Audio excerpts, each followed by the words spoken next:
All right, so we're going to take a look at monthly payment formula spreadsheet. I've added a tab down here. So with previous videos, I showed you how to just add a sheet like this and then go ahead and name it. So go ahead and refer to previous videos on how to do that. Now with principal, rate, and time, what I'm going to do is obviously format this for currency, this one for percentage, and then time and years can just be, regular standard format. This one right here is going to contain the formula, which you're going to need to go back into your notes for the section on mortgages that we talked about in class, and get that formula, and you're going to have to format that. So I'm not going to show you that in this video. You're going to have to dig in and get that formula correct using the correct syntax, or with the correct parentheses and everything the way it's set up.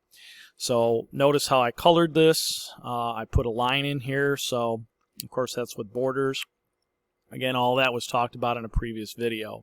So just to kind of show you how this is going to work, I did extend this. You can bring this down to 4%, or I can get it down up to 2 decimal places. That's usually what we do for interest rates, because right now interest rates are pretty low. They're in, I think, the 3s, depending on if you get a 30-year mortgage or a 15.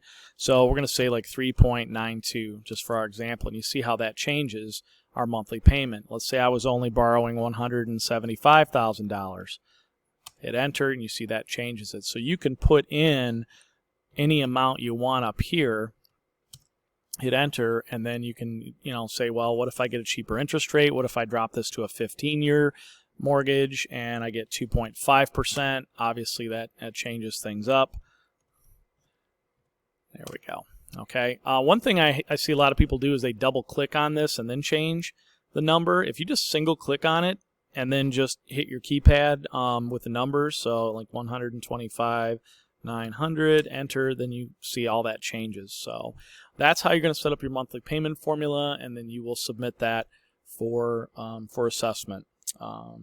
If you have any questions, just let me know, and take a look back at your videos for reference for any of these formatting.